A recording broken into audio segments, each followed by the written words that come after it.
അസ്സലാമു അലൈക്കും വറഹ്മത്തുള്ളാഹി വബറകാതുഹു.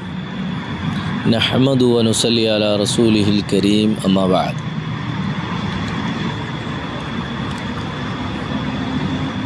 വിശ്വ മഹാകവി അല്ലാമ ഇഖ്ബാലിൻ്റെ സർബെ കലീം എന്നുള്ള ഒരു കവിത കഴിഞ്ഞ തവണ ഞാൻ യൂട്യൂബിൽ അപ്ലോഡ് ചെയ്തിട്ടുണ്ടായിരുന്നു. അത് പലർക്കും വളരെ ഇഷ്ടമായി. പലരും എന്നോട് അതിൻ്റെ അർത്ഥം അന്വേഷിക്കുന്നുണ്ട്, ആവശ്യപ്പെടുന്നുണ്ട്.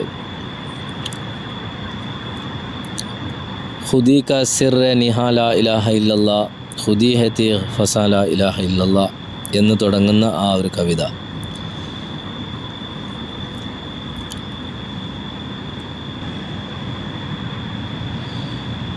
ഒരു വിശ്വാസിയുടെ ജീവിതം എങ്ങനെയായിരിക്കണമെന്നാണ് ആ കവിതയിലൂടെ കവി ഉദ്ദേശിക്കുന്നത്.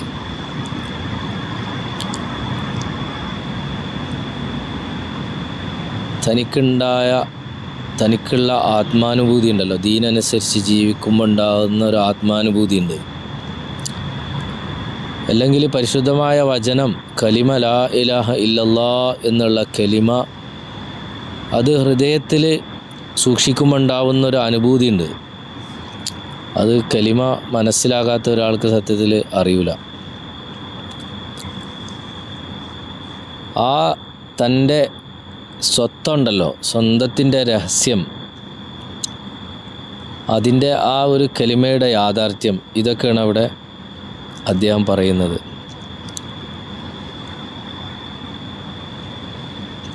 കണ്ണ് കാണുന്ന ബിംബങ്ങളെ ഒരു സത്യവിശ്വാസി നിഷേധിക്കാറുണ്ട്. ബഹുദൈവ വിശ്വാസികളുടെ വിശ്വാസത്തെയൊന്നും ഒരു സത്യവിശ്വാസി സ്വീകരിക്കാറില്ല. അവർ രൂപകൽപ്പന ചെയ്ത ബിംബങ്ങളെയൊന്നും പൂജിക്കാറൊന്നുമില്ല. എന്നാൽ ഒരു സത്യവിശ്വാസിയുടെ ഉള്ളിൽ വരാകുന്ന ഷിർക്ക് എന്ന് പറഞ്ഞു കഴിഞ്ഞാൽ കണ്ണിൽ കാണാത്ത കാര്യങ്ങളെ പൂജിക്കലാണ്, ആരാധിക്കലാണ്. ഏതുപോലെ ഈമാൻ അത് ശക്തമാവുന്നു വെച്ച് കഴിഞ്ഞാൽ, നമ്മളെ ഈ കത്തി അല്ലെങ്കിൽ വാളൊക്കെ മൂർച്ച കൂട്ടുന്ന ഒരക്കല്ലില്ലേ, ആ ഒരക്കല്ലിൽ ഉരച്ചുകൊണ്ട് ആ വാള് മൂർച്ച കൂട്ടുന്നത് പോലെയാണ് എന്താ വെച്ചാൽ ഈ കലിമ, അതിൻ്റെ രഹസ്യം, ആ കലിമ കൊണ്ട് തൻ്റെ ഈമാൻ ശക്തമാവുന്നത് എന്നാണ് കവി അവിടെ ഉദ്ദേശിക്കുന്നൊരു കാര്യം. എന്നിട്ട് അദ്ദേഹം പറയാണ്, ഈ കാലഘട്ടം ആവശ്യപ്പെടുന്നത് ഇബ്രാഹിം അലൈഹിസ്സലാമിനെ പോലുള്ള ആളെയാണ്, അല്ലെങ്കിൽ ഇബ്രാഹിം നബി അലൈഹിസ്സലാമിനെയാണ്.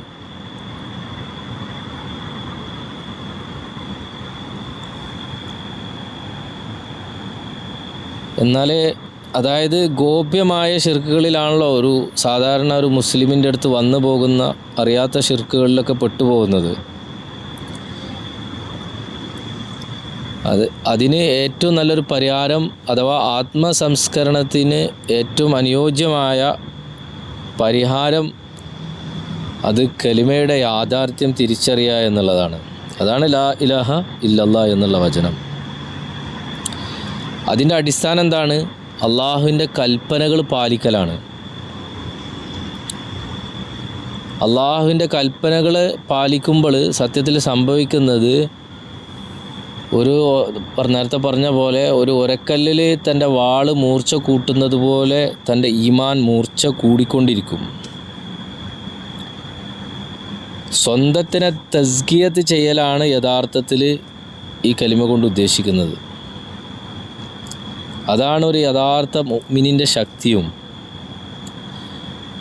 ഒരു മുഅ്മിനിൻ്റെ ശക്തി എന്താണ് എന്ന് മനസ്സിലാവണമെന്നുണ്ടെങ്കിൽ അവൻ എന്ത് ചെയ്യണം? അവന് തൻ്റെ കലിമയുടെ യാഥാർത്ഥ്യത്തിലേക്ക് എത്താൻ സാധിക്കണം.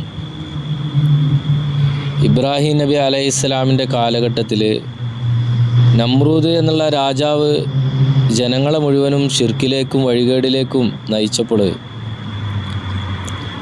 ഇബ്രാഹിം അലൈഹിസ്സലാമിൻ്റെ അചഞ്ചലമായ ഈമാന് കൊണ്ട് എന്ത് സംഭവിച്ചു? നമ്രൂദ് തകരാണ് ചെയ്തത്. ഇന്നും ലോകത്ത് ഒട്ടനേകം നമ്രൂദുമാരുണ്ട്. അള്ളാഹുവിൻ്റെ അടിമകളെ അള്ളാഹുവിൽ നിന്ന് തെറ്റിക്കാനും അകറ്റാനും വേണ്ടി പെടാപ്പാട് പരിശ്രമിച്ചുകൊണ്ടിരിക്കുന്നുണ്ട്. അതുകൊണ്ട് ഈ കാലഘട്ടം ആവശ്യപ്പെടുന്നത് ഇബ്രാഹിം അലൈഹിസ്സലാമിനെ പോലുള്ള ആളുകളെയാണ്. അതായത് ഇബ്രാഹിം നബി അലൈഹി സ്വലാമിൻ്റെ ചരിത്രം എല്ലാവർക്കും അറിയുന്നതാണ്. അദ്ദേഹത്തിൻ്റെ നമ്മളോട് തന്നെ പറഞ്ഞെന്താണ്? ഫത്തബിഅ മില്ലത ഇബ്രാഹിം ഹനീഫ എന്നാണ് പറഞ്ഞത്. ഇബ്രാഹിം അലൈഹി സ്വലാമിൻ്റെ മില്ലത്താണ് നമ്മൾ അതിനെ, ഇബ്രാഹിം നബി അലൈഹി സ്വലാമിനെ നേരായ ആ മാർഗത്തിൽ സഞ്ചരിച്ച ആ മഹാമനുഷ്യനെ നമ്മൾ പിന്തുടരുക എന്നാണ് നബി സല്ലല്ലാഹു അലൈഹി വസല്ലം തങ്ങൾ നമ്മളോട് പറഞ്ഞു തന്നിട്ടുള്ളത്.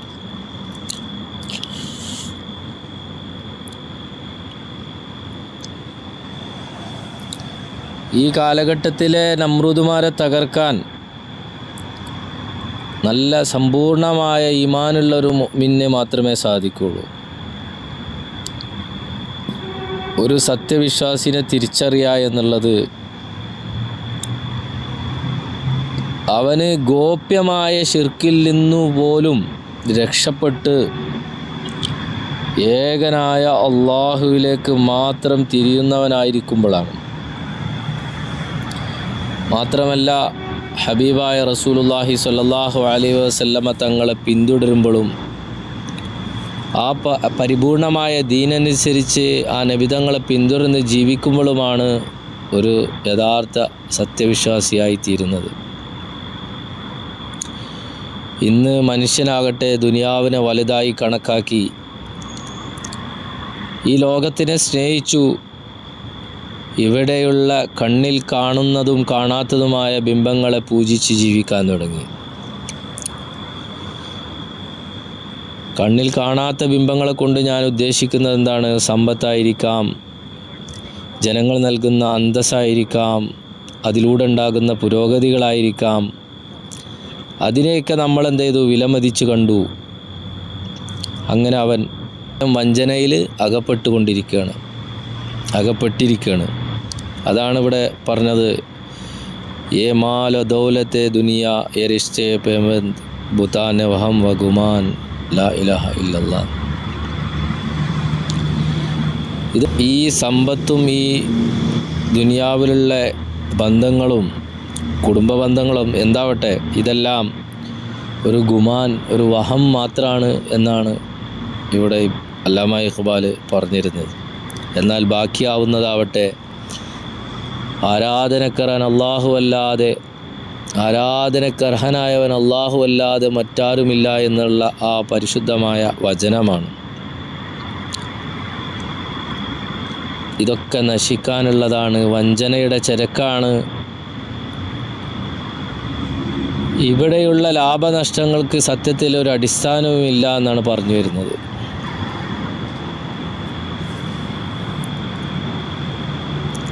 അതുകൊണ്ടൊരു സത്യവിശ്വാസിക്ക് അള്ളാഹു അല്ലാതെ ആരാധ്യനോ ലക്ഷ്യമോ തേട്ടമോ ഒന്നുമില്ല. അവനാകട്ടെ അള്ളാഹു അല്ലാത്തവരുടെ മുന്നിൽ തലകുനിക്കുകയുമില്ല. അതുകൊണ്ട് അവനാകട്ടെ അള്ളാഹുവിൻ്റെ മുമ്പിലല്ലാതെ അവൻ സാഷ്ടാംഗം ചെയ്യുകയുമില്ല. തൗഹീദിൽ അടിയുറച്ചൊരു വ്യക്തി അള്ളാഹുവിനെ മാത്രം ആരാധിക്കും. അവൻ്റെ കൽപ്പനകൾ പൂർത്തിയാക്കാൻ വേണ്ടി അവനെ അനുസരിക്കും. അവൻ്റെ തൃപ്തിയെ മാത്രം ആഗ്രഹിക്കും. എല്ലാ ആവശ്യങ്ങളും അവനോട് മാത്രം ചോദിക്കും. ഇദാ സഅൽത ഫസ്അലില്ലാ ഇദസ്തഅൻത ഫസ്തഇൻ ബില്ലാ. അതുകൊണ്ട് നമ്മൾ യഥാർത്ഥമായ കലിമയിലേക്ക് മടങ്ങണം എന്നാണ് കവി ഉദ്ദേശിച്ചിട്ടുള്ളത്. ഈ ലോകത്ത് ബാഹ്യമായി കാണുന്ന ബന്ധങ്ങളും മറ്റെല്ലാം വെറും തോന്നലുകൾ മാത്രമാണ്, എല്ലാം താൽക്കാലികമാണ്. ഈ നശ്വരമായ വസ്തുക്കൾക്ക് വേണ്ടി അള്ളാഹുവിൻ്റെ കൽപ്പനകൾ വിട്ടുപോയിക്കൂടാ. മനുഷ്യ തൻ്റെ ബുദ്ധിയും കഴിവുകളെല്ലാം കാലത്തിന് വിധേയമാണ്. എന്നാൽ അള്ളാഹു അവൻ്റെ സ്മരണ അതിലപ്പുറമുള്ളൊരു കാര്യമാണ് എന്ന പരിശുദ്ധമായ വചനത്തിൻ്റെ തൗഹീദിൻ്റെ പാഠമാണ് നമ്മെ ഈ കവിതയിലൂടെ പഠിപ്പിക്കുന്നത്. അതുകൊണ്ട് ഏതവസ്ഥയിലും നമ്മുടെ നാവിൽ നിന്ന് ഉരിയാടാനുള്ളൊരു വചനം അത് പരിശുദ്ധമായ കലിമയാണ്. ഒരു സത്യവിശ്വാസി എപ്പോഴും അതിനെ ഉയർത്തിക്കൊണ്ടിരിക്കും. ഒരു കൂട്ടം ബിംബങ്ങളുടെ അല്ലെങ്കിൽ മനുഷ്യദൈവങ്ങളുടെ അല്ലെങ്കിൽ ഏതെങ്കിലും ഗോപ്യമായ ബിംബങ്ങളുടെ ദൈവങ്ങളുടെ നമ്മളെ ശിർക്കിലേക്ക് കൂട്ടിക്കൊണ്ടുപോകുമ്പോൾ നമ്മൾ സ്വയം മനസ്സിലാക്കണം, എനിക്ക് നൽകപ്പെട്ട ഹുക്കുമ് അദാനാണ്, അഥവാ ലാ ഇലാഹ ഇല്ലല്ലാഹ് എന്നുള്ള വചനത്തെ ജനങ്ങളിലേക്ക് എത്തിക്കലാണ്. ഒരു കാലത്തിലേക്കുള്ളതല്ല, ഏത് സമയത്തും ഏത് കാലഘട്ടത്തിലും നമ്മളുടെ നാവിൽ നിന്ന് വരേണ്ടതും നമ്മൾ ഉരുവിട്ടുകൊണ്ടിരിക്കേണ്ടതുമായ വചനം അത് ലാ ഇലാഹ ഇല്ലല്ലാഹ് എന്നുള്ള കലിമയാണ്. ചുരുക്കത്തിൽ ഈ രീതിയിലാണ് കവി ഈ കവിതയിലൂടെ നമ്മളോട് ഉത്ബോധിപ്പിച്ചുകൊണ്ടിരിക്കുന്നത്. അതുകൊണ്ട് നമ്മൾ ഈമാൻ പുതുക്കാൻ ജദ്ദിദു ഈമാനക്കും വനവ്വിറു ഖുലൂബക്കും ബിഖൗലി ലാ ഇലാഹ ഇല്ലല്ലാഹ്. നമ്മളെ ഈമാനിനെ നമ്മൾ പുതുക്കാൻ വേണ്ടിയിട്ട് നമ്മൾ പറയേണ്ട ഒരു ഖൗലെന്താണ്? അത് ലാ ഇലാഹ ഇല്ലല്ലാഹ്. ആരാധനക്കർഹനായി അല്ലാഹു അല്ലാതെ മറ്റാരുമില്ല എന്നുള്ള പരിശുദ്ധമായ വചനം, അതിനേക്കാൾ വലിയ ഒരു ദിക്ർ, അഫ്ളൽ ദിക്ർ കലിമത്തു ത്വയ്യിബ, ആ കലിമയുടെ യാഥാർത്ഥ്യം കരസ്ഥമാക്കിയ ഇബ്രാഹിം അലൈഹിസ്സലാം, അതാണ് ഈ കവിതയിലൂടെ ബഹുമാനപ്പെട്ട മുഹമ്മദ് അല്ലാമ ഇഖ്ബാൽ നമ്മളോട് ഒരു കവിതയിലൂടെ വളരെ മനോഹരമായി നമ്മുടെ ഹൃദയങ്ങളിലേക്ക് എത്താൻ വേണ്ടി അദ്ദേഹം മുമ്പേ കുറിച്ചിട്ട് പോയ ഈ വരികൾ. അള്ളാഹു അദ്ദേഹത്തെയും നമ്മളെയും എല്ലാവരെയും ജന്നാത്തുൽ ഫിർദൗസിൽ ഹബീബായ റസൂലുള്ളാഹി സ്വല്ലല്ലാഹു അലൈഹി വസല്ലം തങ്ങളോടൊപ്പം ഒരുമിച്ച് കൂട്ടട്ടെ എന്ന് നമുക്ക് ആത്മാർത്ഥമായി പ്രാർത്ഥിക്കാം.